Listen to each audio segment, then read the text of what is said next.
نسبت باندې سړی کافر کیږي معاذ الله. نو حضرت خضر علیہ السلام ته چې دا علم الله تعالی ورک، قران کریم په گواه دی چې علمناه من لدنا علم، موږ د خپل جانب نه علم غیب ورکړه.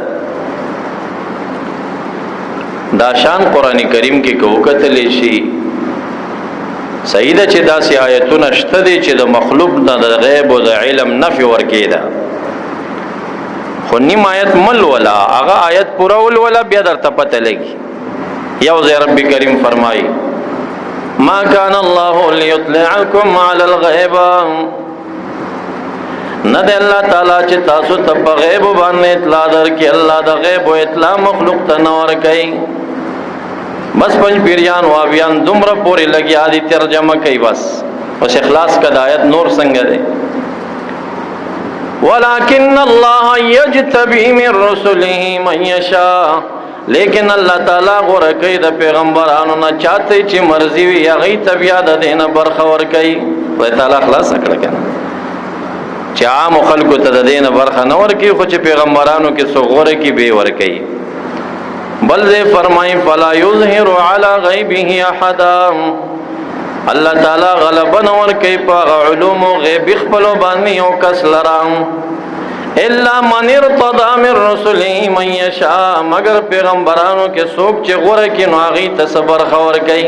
خبر اخلاص کو چټ انکار کې داوم زیته دی او کنه ذاتی و ثابته، علوم مستمره و ثابته، زری زرین خبرونه و ثابته، هغه هم زیته دی.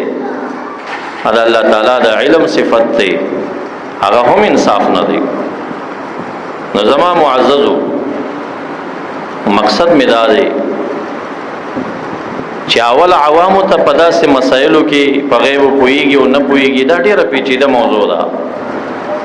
اکثر به یو موضوع مناظره وشي بیا عوامو کې تر میاشتې دوه پورې دوی کې مناظرې رواني، مونږ ګټلې ده او تا ګټلې ده، بیا دوی کورا کور مناظرې کوي. نو دغه مسایل د عوامو د درک نه بهر دي.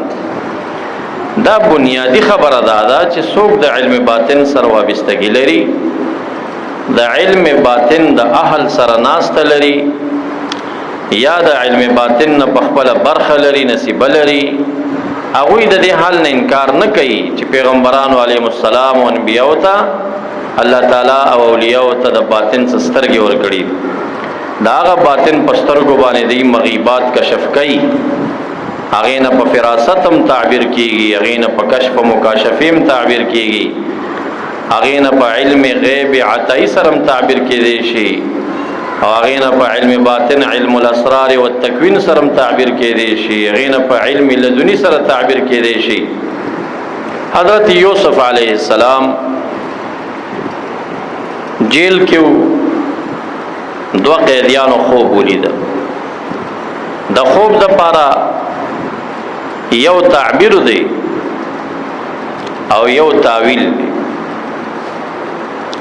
د خوب تعبیر چې دی دا د پیغمبرانو خاصه ده، او یا په اولیاءو کې د راسخین فی العلم خاصه ده. او د خوب تاویل چې دی دا ډیر خلک کولی شي. مونږ ته داخله کوئی د خوب تعبیر راکړه، دا تعبیر نه دی، نظر تعبیر حالیم. د تعبیر او د تاویل داسې فرق دی، څومره فرق چې د تفسیر او د تاویل په منځ کې دی. تفسیر او تاویل د دې نه فرقونه علما کوي، خو معروف فرق دا دی چې تفسیرات منسوسی وی من المصطفی صلی الله علیه وسلم، او تاویل چې کوم نه هغه په قواعد او د نحو او د معانی او د اصول باندې یو عالم خپل رائے ښکارا کوي. قران عظیم شان آیت راشي، یو مفسر پکې خپل رائے ښکارا کوي، دې ته تفسیر نه وایي، دې ته تاویل وایي. دا د عالم رائے ده په دغه آیت کې.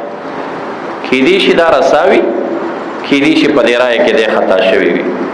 یو تفسیر دی، تفسیر دی ته وایي چې یو صحابي د آیت په ترجمه کې وایي چې قال رسول الله صلی الله علیه وسلم، رسول الله دا څه خبره کړی و، هغه کې د خطای امکان نشته دی، هغه هو مراد د الله رب الجلال چې د الله څه مقصد په دې آیت کې وی هغه محمد مصطفی بیان کړی.